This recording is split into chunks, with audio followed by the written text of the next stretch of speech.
5 years ago. And now, is Star Trek hope for you or escape? Yes, it's Trekland Tuesdays Live. Dr. Trek, that's me, Larry Nemecek, number 391. Coming here from the heart of Trekland through Portal 47. And yes, boom, Trekland Treks, your customized, unique away mission that I help you put together. We plan your movie here at real Southern California filming sites from all the seasons of Trek, not filmed around Toronto. Get with me and we will come up with your special Trekland Trek Day Tour coming up this year. I don't know what's going on. There's been an explosion lately. My phone's been almost ringing off the wall if we still had phones on walls. Yes. Hey, everybody, are you ready for a little sanity, clarity, and a bigger picture in all things Star Trek on this day? Well, join me. I'm glad to see you once again. If you are catching us later, not live, that's awesome. You can still leave a comment below, keep the conversation going. But it would be great, number one, if you liked and subscribed right now, if you haven't. And number two, try to join us on a Tuesday sometime at 1-ish Pacific, 4-ish Eastern. And normally it's 8 hours later, but I know right now we're in overlap of summertime. So the Europeans on the continent and the Brits in GMT, they're actually with us 1 hour earlier. So there you go. But that's Trekland Tuesdays Live. I'm Larry Nemecek, Dr. Trek. Good to be with you for another Tuesday. Yes, we are right now, I think, in a forest for the trees moment. I've been thinking with this kind of scarcity of actual Star Trek headlines, we're scraping the barrel until, I don't know, when does Strange New World come back? The posters are out. Does that mean May? A little soon for May. June, July? Will it be before the Comic-Con? You know, official Star Trek Paramount doesn't care about Trek Vegas now. So if they wanted to do something, it might be in tune with July, with San Diego Comic-Con. We'll see. We'll see. We got the posters anyway. And we know that a new season is underway. Season 5, I think they're filming. Yeah. Meanwhile, sometimes the Star Trek conversation is not about the specific headlines, like those new nacelle action figures that have never been released before. That's one thing. The news, the comic books, the books, that's all good. But sometimes a good Star Trek conversation, as we find out so many times here on Trekland Tuesdays Live, is about something meta. Sometimes it's just the calendar. We celebrate births and deaths and anniversaries. And I want to say an RIP, for one thing, to Pocketbook's longtime editor, Margaret Clark, who I worked with on the last edition of the Star Trek Next Generation Companion, the Black Edition. It's the only time we really worked hand in glove, although I knew her many times, pitched many things in the 90s when she ascended to that spot on the nonfiction side. Never took any. She was there for a good long time, worked with all the stable of authors that are still in place there. Dayton Ward had a very nice commentary memory piece for her. So there's an RIP there. Yeah, pieces of news flying by, but I'm talking about something that happened 5 years ago. Do you remember what happened 5 years ago? This week, a couple of days before St. Patrick's Day, a couple of days after. Gang, 5 years ago, we were all very quickly getting acquainted with something called COVID-19. All the different weird names in the beginning, the words pandemic, people were running around researching the Spanish flu of 1918, found out it had nothing to do with Spain, except that Spain was the only country not fighting World War I in Europe, basically. No, of course, it went far beyond that. There was, what was going on? Wonderment? Disbelief? You kind of watch this approaching, not unlike people saw the approaching fire line in the Palisades and Eaton Fire. Not unlike watching a thunderstorm or a tornado wall approach if you haven't had taken shelter the right way. Watching the wall approach on a hurricane map radar. Yeah.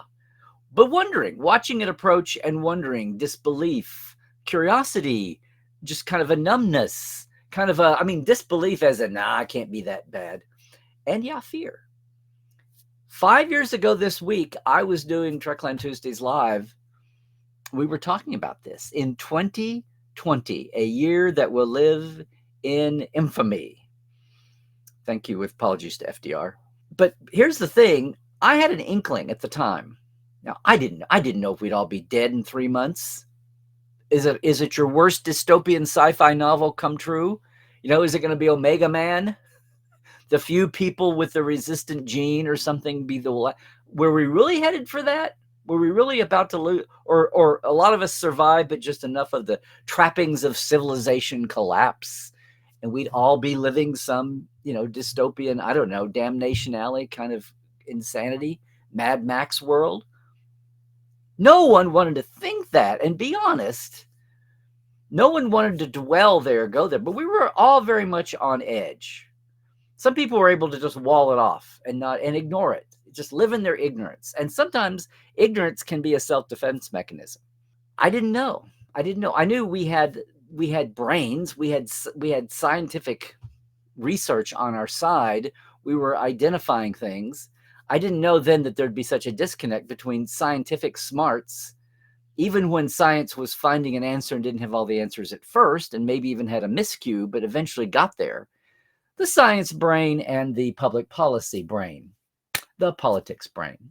That, of course, is going to be studied for decades to come, what happened in those ensuing 2 and 3 years and the effect it still had on us today. But in the moment, 5 years ago, we were getting ready to celebrate the 25th anniversary of Voyager.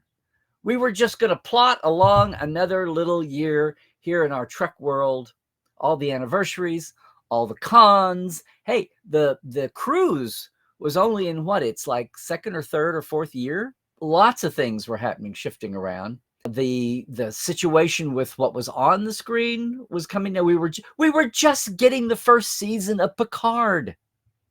Picard had dropped its first 2 or 3 episodes. We had just had a couple of premieres, the fancy one premiere, the studio premiere, and then a couple of fandom big premieres here. We were just chugging right along, and over the horizon comes the specter of this thing we hear about from China, and then a couple of places in California, Washington State. But beneath all of that, and as that approaching storm line drew in on us, I remember thinking, and the specter of how do you fight that? Well, you have lockdowns, you don't mix. And then you try to attack it how you can, but you don't make it worse. And at the time, wondering, do I say it? Civilization? What was going to happen? And I knew one thing. Now, I had been doing this on Tuesdays with Tuesdays Live since 2017. But this is, live streaming. This is chat and all that. What I knew about from having had Entrepreneur Coach, what a lot of people had known from business, a few in education, maybe some really out there tech cutting edge folks in everything from education to churches and theology teaching, colleges, was virtual meetups. And before Zoom was as one of those common, nouns that become brand names that become, before Zoom became the next generation's Kleenex and Xerox and Google, we were on freeconferencecall.com with Portal 47 since 2015. I had been virtually communicating with groups, with our portales, for 5 years before the pandemic hit, about 4.5 actually, later in 2015, and here we are early in 2020. And I'm very proud of the fact, no big deal, but I'm very proud of the fact that for a week before and a week after this very show on Tuesdays, one of the topics was, will virtual Zooming save us? will it save fandom? Much less will it save civilization. And one good thing about this, the early years of Portal 47, I have a lot of folks who were guests, a lot of our behind the scenes folks, and a lot of them were retired. And a lot of them did email, they did their computers, but almost no one had this guy. Almost no one had webcams. If they had webcams, they were rudimentary little dinky things, and they were on their 90s computer maybe that they'd never used and hadn't been updated in 10 years, 15 years, 20. I ran into a lot of that where the first couple of years of guests, a lot of people were still on phones only, but we had shared screens and we could do slideshows. I just remembered thinking, oh my God, a lot of people are going to get by with virtual. A lot of things can still happen with virtual meetups. I didn't realize, and this is what happens when you're in a crisis. Now you know what happens in wartime. Now you know what happens in pandemics. When you have a sudden social shift, a lot of things suddenly become. Zoom came out of nowhere, virtual meetup, Zoom and all the wannabes and competitors. Zoom had been there. It was kind of like, it's kind of like a little factory that turned out tricycles, and all of a sudden, here comes Pearl Harbor, and I'm sorry, little tricycle factory, we need you to turn out tanks. Can you do it? I'm exaggerating here on my history, but Zoom rose to the challenge, and the prophets, obviously, and I mean the ones, prophets with an F, not a PH, and we adjusted. There were growing pains. There was a webcam shortage in the first few months. I was trying to up my game just to do this. And then Ali and I were doing life support live on Saturday mornings live. And, the whole world did that. I dallied for a moment about trying to launch a virtual, some kind of a convention virtually. I knew that I had a head start on the technology, but did I really want to add that to everything else at the time? No. And lo and behold, a couple of friends did that. Here comes virtual TrekCon with Ryan. Here comes GalaxyCon doing it of all the chain cons, GalaxyCon stepped up with the savvy to do it. And they made money, but they kept their own profit stream going. They kept the actors and their agents' profit stream going. And even more so, they kept the connectedness of fandom going. They did. Everybody else that bloomed and blossomed during the pandemic did that. I upped my game big time as soon as I get a decent camera. What I'm saying here is, at a time, it was like a two-way street. At a time of crisis, fandom was reflecting the outside world. Everything in the world was going this way, but especially with fandom, we rose to the challenge with our tech. We rose to the challenge with our shifting paradigm. We had the ability to culturally shift. Now, some people are visual, some people are tactile, some people are audible. It wasn't the best for everybody. Notoriously, not in Star Trek, but in the greater outside society, kids, grade school kids, it was horrible. We're going to be studying the effects of this on education for ages. A lot of kids got left behind.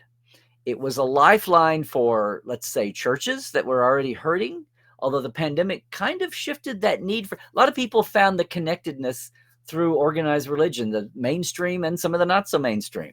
But I would say generationally, it was really hard, just like the pandemic was hard on older folks and those who were not so tech savvy.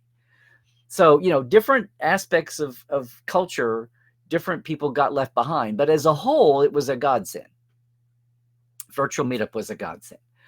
But beyond just that, we've shifted. It's still affecting us the way we look at public meetings. It got more people out in the open air, and a lot of that has clung to that. A lot of people, you could go outdoors and not be in 1,000 people. Get out of an indoor theater and a concert hall. Get outdoors, even if there were people around you. You were outdoors in the air, in the breeze, in the blowing. We had some things change, and then the way businesses do business, the way our expectations are, door deliveries, systems and services, so many aspects of life. Our attitudes supposedly about who were really crucial, essential workers. I hoped that lingered past the pandemic and people weren't so quick to forget the people that actually made the economy run. So there's a lot that we could look back and reflect on 5 years ago as that curtain descended. And some people were a little panicked. Some people were just in dread fear. Some people were just like, well, we'll fight it the best way we can. And I want to say, as a fandom, that embraces the future and change, and as I always say, the Comic-Con dealers that look at everybody, will say Star Trek has the nicest fandom, even though that seemed to counter what you got online for a while. Don't you think online fandom is kind of settled down? We got rid of the toxic tubers, as the parade leaders, as the hosts. I think a lot of things have kind of calmed down now, at least in online fandom. Different platforms having their own, ilk notwithstanding. But there have been takeaways, as with anything. You don't have a war or a pandemic or a depression and not have takeaways that last long after. Hopefully, a lot of them are silver linings. Although after dealing with a post-fire meeting in the Palisades, Will Rogers, someone said, we have a saying, there are no silver linings. There are still occasionally positive takeaways. And I'm going to say that for all the downsides and for people being overly reliant on this, not what we're doing right now, when I have Portales and we're talking back and forth, when we have virtual meetups where people are actually communicating back and forth in Zoom meetings or whatever brand you're using, Teams, whatever it is, when we have that, that's been another tool in the toolbox if people aren't too overly reliant. And that was a jumpstart to getting everybody there, everybody equipped, the technology itself getting up to speed to handle millions, and everybody individually being there, and our support technology and apps and the hardware and everything. The infrastructure of virtual meeting changed. Was that the greatest shift coming out of the pandemic? Maybe in a material, hardcore way. People's attitudes went both directions about vaccines, unfortunately, and just the nature of science and some of the things that this society needed, our American society and around the world need to deal with, it exposed. But it also exposed some other things that people had not considered. So 5 years later, it's amazing, number one, to think that it's been 5 years. Can you believe it?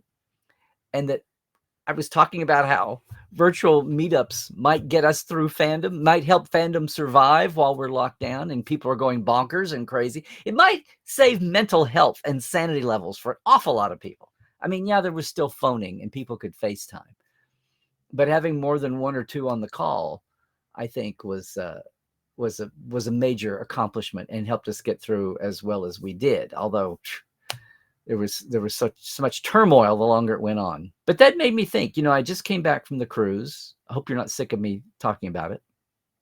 It was exciting because it was my first. And not just here in the United States, but around the world.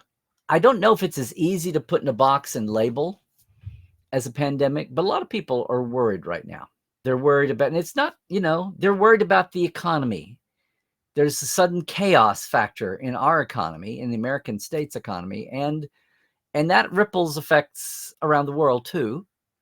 There are a lot of people who are worried about the politics of things going on right now and the legalities of things. That's the situation happening right now with elected folks here in the United States, and I'll say around the world. There's still crisis points around the world.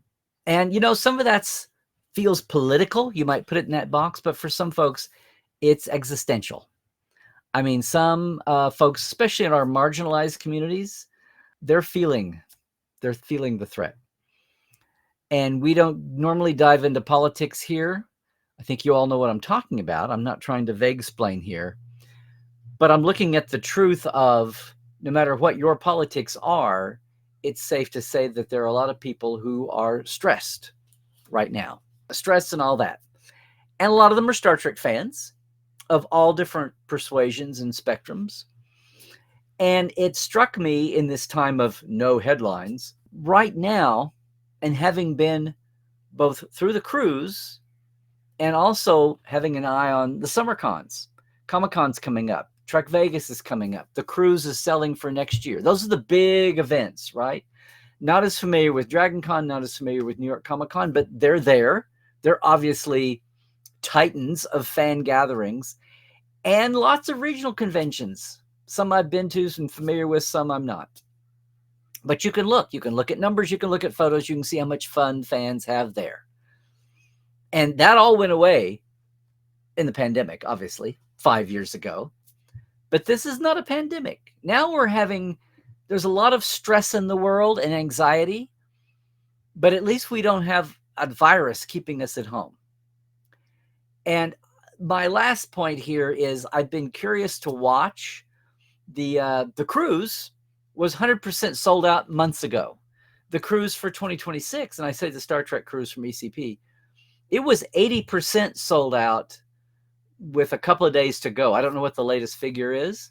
I don't, Star Trek Las Vegas from creation has expanded back to 5 days the way it was during the hoo-ha 50th anniversary, the 50 fever years. Now, that's because this year is leading into next year is the 60 fever, I guess.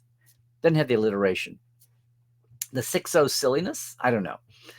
But people are going to get revved up to look at another 10-year interval on the original series, but I always think of it as the franchise as a whole, okay?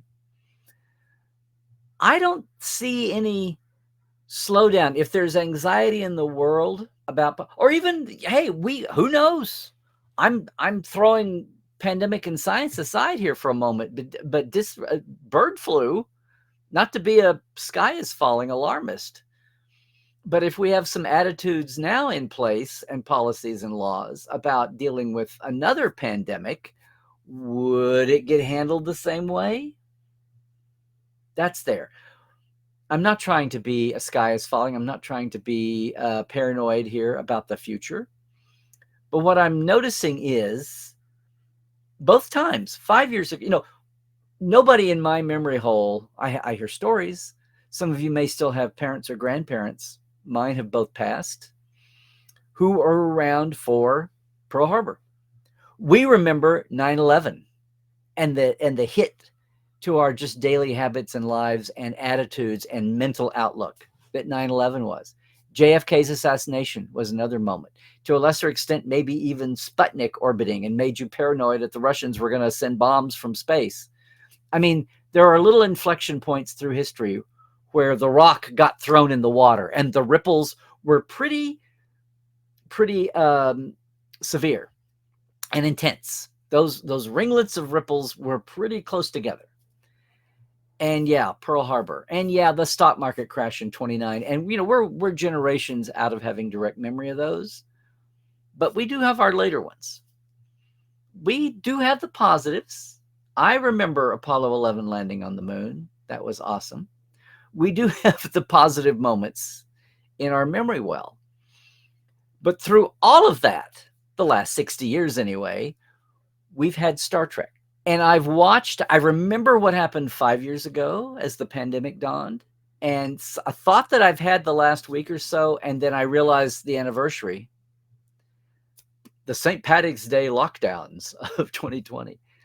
There are a lot of fans, it seems, who aren't running around like Chicken Little right now. A lot of people are calmly watching what's happening. A lot of people are out maybe doing a protest. Maybe people are on their social media from whatever side they're coming from. I think I know what the predominant attitude of Star Trek fans is and where they are. They're with the future, and they're with, gosh, what's those words? Diversity, equality, rationality, beliefs in science. That's how we get out of here. It's how we don't send ourselves back to the Stone Age, much less the Middle Ages. I don't really want to go back to Lord of Manor and the Serfs. Do you? No. But Star Trek in all of this. And it dawned on me, I wonder with all these, I'm going to assume, unless we have more calamities later in the year, and I don't mean to be alarmist, but I'm going to assume that the ranks and the roles and the numbers for all of our big mega events, and proclaiming a bird flu that people pay attention to, maybe a pandemic, but it's ruling that out. I'm going to assume that all our major fandom and Star Trek big events, there's this fan fest coming in Universal City here in the next couple of months. I'm going to assume that all the roles keep staying healthy. I don't know that there's going to be a drop off in attendance and people paying for the registrations for those things and the travel to get there, right?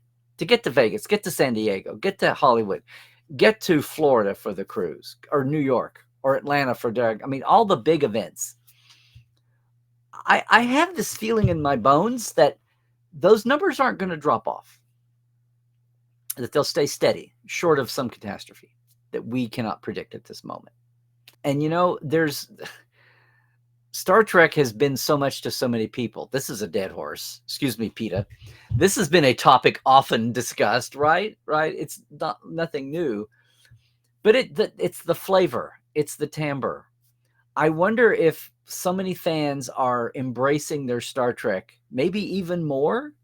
Obviously, you did in the pandemic because that's all you could do, right? And Netflix and the streamers, Paramount Plus, everybody took advantage. You were stuck at home, you could stream. Ah, it's your safety blanket. It's your lifeline. You're not stuck at home now, presumably. We're diving in. I think the pandemic taught us all to appreciate our smaller groups, our small meetup clubs, our smaller cons, and yes, our online groups, national online meetup groups that are now planning things in real life as a second thought, which is incredible. Again, this is how the paradigms of society are shifting, right? The way we meet up. But I have to think right now in a different kind of anxiety time. I think people are still leaning into Star Trek.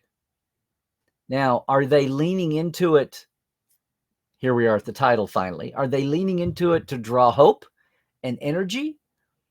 Are they jumping in to escape and just not think about the outside world right now? Whatever it is that they're worried, concerned, hopefully they're not a victim of, like prescribable anxiety or depression. I'm not talking about that. I'm talking about what's affecting the masses. Of course, that's going to aggravate that for people who have those diagnoses, and that's not good. But wherever you are on the spectrum of how you're dealing with life and where your mood and tone is these days, Star Trek is still there. It's there for whatever you need it to be, of any era, whatever your comfort zone is. If you go all the way back to Kirk and Spock and McCoy and, I don't know, A Taste of Armageddon, right? Or you're a TNGer and you can take solace in the drumhead and the quotes, once the first link is forged. The Coup on Earth two-parter of DS9. Or the pilot of Strange New Worlds, warning tone, which kind of went out there 5 years ago. No, not 5 years ago, 3 years ago. It went there and it was a little uncomfortable, but wherever you are in your favorite, whatever is your Trek, there's probably something for you that's a, I don't say security blanket, but your feel good spot. You can shut out the noise of the world. And whether you just go and stay there under the blankets, or whether Star Trek is your energizer, whether Star Trek is your dilithium crystals recharger, whatever it is that gets you up and out for the next day, not just to bring home more bacon to keep the streamers going and to keep the action figures flowing and to keep your registration to whatever event of your choice you're headed to that's going to be the pinnacle of your year, and you can't wait and you save all year, or maybe you save for 2 years and go every 2 years. Whatever you are on your fandom, whatever your choices and priorities are, you've got your Star Trek. I don't quite know. I mean, I know a lot of the other fandoms, the other franchises have inspiration. They make people feel good and they are entertaining. And then depending on where they are, people draw life lessons and morality and ethics and all those things. Or they just out and out learn. They're turned on to new thought processes of philosophy or hard science or whatever. It's just that right now, I started to ask this question. Are you finding hope and energy, or are you finding, I hate to say escapism because that tends to make it cheap, right? Cheap escapism. Star Trek's not cheap. Just ask anybody who lost sleep over the bean counters, from Bob Chessman to everybody these days. No, it's escapism, but it's like a refuge. Do you simply find refuge in your Trek, or do you go there to recharge? And I'm about to say, who cares? As long as you might just take a little self-analysis and check it out. You know what I'm saying? Yeah. I mean, I've been worried about what 2025 would be for Star Trek. We've gone from fresh Trek all year long, right? To just, we may have a 2-hour movie and 10 episodes of Strange New this year. That's apparently all we're going to have. Academy is not debuting. I keep hearing great things about Academy, even more so than the other new Treks lately. But that won't be until next year. We've gone from so much Trek, peak Trek, to a dribble. What does that mean for the fandom? What does that mean? And again, we have the backdrop of what's happening with the new owners at Paramount and what's happening in the freaking media world and the world of streaming also. And that's a topic we've got into here. And I know at least once or twice during the summer con season, we're going to have a panel about that, including coming up at WonderCon in about 10 days down at Anaheim, over at Anaheim. If you're in the SoCal area or if you're coming into town for Anaheim, I hope you come by our panel. Am I allowed to talk about this? My God, we're 8 days away, 10 days away. Yes, 2:30 Friday. The creators, the studio, the industry, what's up with the future for Star Trek? And that's our panel topic. But it's going to be on our minds all year long. Eventually, we're going to get headlines about what Skydance and Ellison are going to mean for the studio at large and the franchise and the different aspects, right? I mean, I felt guilty at times that we talk about Star Trek and wall off what's happening out in the outside world. But you can't do that really, because that's where people come, again, to get re-energized, or they just come for a little refuge. So whatever it is for you as this year goes along, if I keep seeing packed houses for Vegas, if I hear once again that the cruise has sold out by summer, I'll have my, if San Diego looks as packed as ever, and I hear that's what's happening at the other cons where I'm not physically present, and the regional con, not just the big ones, but the regional cons. Emerald City just had a huge week, I hear. We're about to have out here in the West, Salt Lake and Phoenix. Fan Fusion, Fan X, whatever the new, it's not called Comic-Con names are going on here in the West. And the East Coast is the same way. All the cons in Miami, in Florida. So up at Chicago, all of that. The Creation Regionals are coming up later in the year. We'll see. I'm going to be curious to see what the turnout is, at least as far as those obvious barometers, right? We'll see what happens there. We'll also see what's just happening in the world at large. We will see. We'll see what happens. We'll see how our attitudes, we'll see what some of our activism may do. But most of all, we'll see how our sanity holds up. Because we got through a pandemic.